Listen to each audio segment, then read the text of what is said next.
Pathanamthitta Mylapra service സഹകരണ bank തട്ടിപ്പുമായി ബന്ധപ്പെട്ട മുൻ ബാങ്ക് സെക്രട്ടറി എന്നിവരുടെ സ്വത്തുവകകൾ സഹകരണ വകുപ്പ് ജപ്തി ചെയ്തു. 18 കോടി രൂപയുടെ വസ്തുവകകളാണ് ജപ്തി ചെയ്തത്.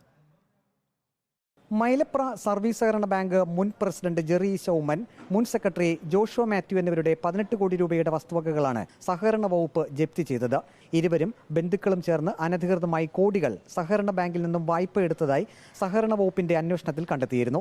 സ്വത്തുവകകൾ കൈമാറ്റം ചെയ്യാതിരിക്കുന്നതിന് വേണ്ടിയാണ് ജപ്തി ചെയ്തത്. സഹകരണ വകുപ്പിന്റെ അന്വേഷണത്തിൽ 80 കോടിയിലധികം രൂപയുടെ സാമ്പത്തിക ക്രമക്കേട് ബാങ്കിൽ കണ്ടെത്തിയിരുന്നു. 18 കോടിയുടെ സ്വത്തുവകകൾ ജപ്തി ചെയ്ത സഹകരണ വകുപ്പിന്റെ നടപടി ഉചിതമാണെന്നും തട്ടിപ്പ് നടത്തിയ മുഴുവൻ പ്രതികളെയും നിയമത്തിന് മുന്നിൽ കൊണ്ടുവരണമെന്നും ബാങ്ക് മുൻ ഭരണസമിതി അംഗം ഗീവർഗീസ് തറയിൽ പറഞ്ഞു. അപ്പോൾ ഈ ഫയലുകൾ പോയ സാഹചര്യം, ഈ ഫയൽ പോയിട്ടുണ്ടെങ്കിൽ അതുകൊണ്ട് ആർക്കൊക്കെ നേട്ടമുണ്ടായി, ഏതൊക്കെ ഉദ്യോഗസ്ഥരിനകത്ത് ഇൻവോൾവ് ആണ്, ഇവ കാര്യങ്ങൾ അന്വേഷിച്ച് കണ്ടുപിടിക്കണം. ബാങ്കിലെ സാമ്പത്തിക തട്ടിപ്പ് സംബന്ധിച്ച് ക്രൈംബ്രാഞ്ച് അന്വേഷണം നടക്കുകയാണ്. മുൻ ബാങ്ക് സെക്രട്ടറി ജോഷുവ മാത്യുവിനെ ക്രൈംബ്രാഞ്ച് അറസ്റ്റ് ചെയ്ത് ജാമ്യത്തിൽ വിട്ടിരുന്നു. മുൻ ബാങ്ക് പ്രസിഡന്റ് ജെറി ഉമ്മനെ ഇതുവരെയും അറസ്റ്റ് ചെയ്യാൻ അന്വേഷണ സംഘം തയ്യാറായിട്ടില്ല.